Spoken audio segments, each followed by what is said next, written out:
¿Cuántas veces has perdido el tiempo buscando un archivo, un correo o una nota que jurabas que estaba en la carpeta de siempre? Así que la falta de centralización no solo te hace perder tiempo, sino que duplica el trabajo, causa errores y lo peor, te impide tomar decisiones rápidas. Se tenía una mayor trazabilidad de control. Ahora mismo los gerentes y directores sabían el estatus de cada cosa, por qué manos había pasado y en qué momento pasó, sin necesidad de una semana para validar cuándo eso pasó. Literalmente entraban a la plataforma y ahí mismo podían ver todo el historial del caso. Saludos y bienvenidos a GByte, tu espacio de transformación digital, donde exploramos juntos cómo optimizar tu negocio, conectar mejor con tu equipo y aprovechar la tecnología sin morir en el intento. Yo soy Gonzalo Figueroa Rodríguez y estaré contigo durante este episodio. Hoy vamos a hablar de algo que parece simple, pero que puede cambiar por completo la manera en que trabajas.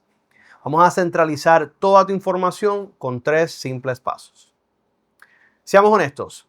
¿Cuántas veces has perdido el tiempo buscando un archivo, un correo o una nota que jurabas que estaba en la carpeta de siempre? Spoiler alert, si está en 8 lugares diferentes, no está en ninguno. Porque el problema es que la información muchas veces está dispersa. Y está bien, comenzamos con lo que hay y vamos evolucionando. Pero en la mayoría de las empresas pasa lo mismo. Una vez empezamos y decimos, envíame esta información por correo, esta otra súbela a Google Drive, y luego esta, ponla en este Excel que vive en la computadora de alguien en específico, ni siquiera es en el cloud para todos poder compartirla. Y luego tienes el resto de la información que vive en la cabeza de un empleado o hasta tuya. Imagínate que se vaya o tú te enfermes, ese know-how también queda perdido.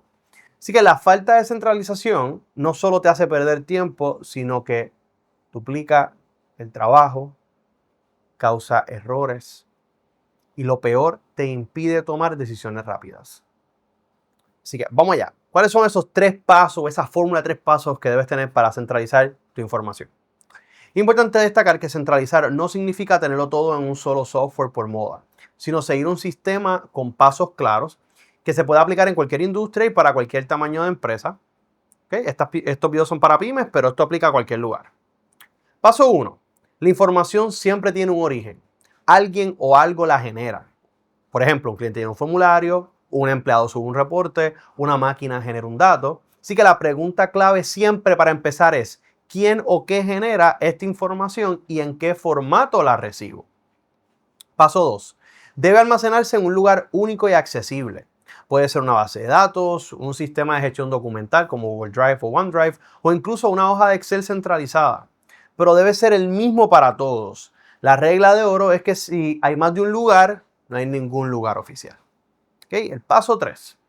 Clasifícala para poder usarla después. Una vez tiene guardada la información, debe estar etiquetada, ordenada y vinculada a lo que importa. Por ejemplo, clientes, proyectos, fechas y hasta categorías. Recuerda que la información sin clasificación es como tener un almacén lleno de cajas sin rótulos. ¿Ok? En un momento dado, nosotros tuvimos un cliente que sufría de un problema similar. ¿Ok? Los pedidos entraban por correo electrónico o por mensajes de texto.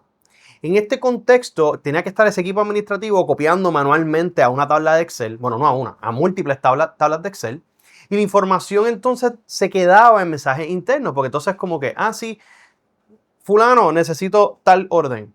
Y le contestaba, sí, voy ahora, la pongo en el listado. Entonces va y la pongo en el listado. Pero entonces la otra persona no sabe que está en proceso, solamente sabe que alguien le contestó por dónde iba. Así que todo se quedaba en esos mensajes. Eso no es eficiente y la información no estaba viviendo en un mismo lugar. Así que tampoco teníamos cómo darles métricas de desempeño, de cuánto tiempo tardaba la orden, cuántos mensajes se contestaban, si el cliente estaba satisfecho o no. Así que, ¿qué hicimos? Primero, identificamos los orígenes, mapeamos todos los canales donde entraban los datos y los estandarizamos. En este caso, definimos un único lugar de almacenamiento y luego entonces clasificamos la información. Así que, me explico ahora cómo fue que lo hicimos. Primero, a identificar los orígenes venían muchos por correo electrónico y por mensaje, incluso hasta llamadas, así que lo simplificamos todo a que fuese desde un solo formulario. No importa si tú enviabas un mensaje, un correo o una llamada, se te enviaba el formulario. Si era por una llamada, la persona escribía utilizando el mismo formulario.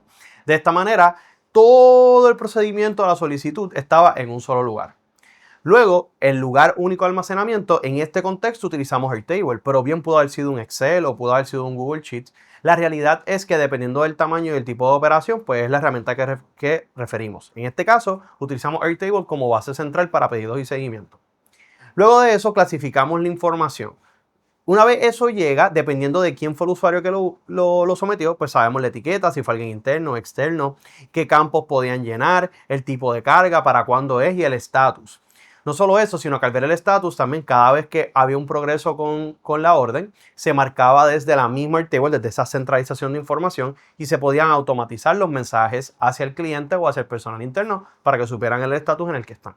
El resultado de esto es que hubo una reducción de búsqueda de datos. O sea, nosotros estimamos que va a haber sido un 70% y una comunicación mucho más fluida entre departamentos, al sol de que literalmente ahora esa es la herramienta perfecta en todo momento para ellos. No por vanagloriar la herramienta, sino porque permitía sistematizar y todo el mundo ahora sabe o tiene en la mente que debemos tener un único sistema de solicitud de información, luego un solo sistema en donde se almacenan los datos y luego un mismo sistema de clasificación. Esto lleva a tener decisiones más rápidas, basadas en datos reales. Definitivamente teníamos menos errores y retrabajo. Se tenía una mayor trazabilidad y control. Ahora mismo los gerentes y directores sabían el estatus de cada cosa, por qué manos había pasado y en qué momento pasó, sin necesidad de una semana para validar cuándo eso pasó. Literalmente entraban a la plataforma y ahí mismo podían ver todo el historial del caso. Así que eso también hacía que la información estuviera lista para hacer el reporte y no tuvieras también que esperar mucho tiempo para hacerlo. Así que estos son los beneficios. Recuerda que la información es como el agua. Si no la canalizas, se dispersa y se desperdicia. Sigue estos pasos y verás cómo tu operación se vuelve más ágil, ordenada y efectiva. Si quieres que revisemos contigo cómo centralizar esta información y dejar de perder el tiempo buscándola, puedes entrar a gbytellc.com y agendar una consulta completamente gratis. O si lo quieres hacer por tu cuenta y aprender más, visita tutransformaciondigital.com y verás más contenido como este para apoyarte en este camino de centralizar la información con simples pasos. Esto fue todo por este episodio y será hasta la próxima.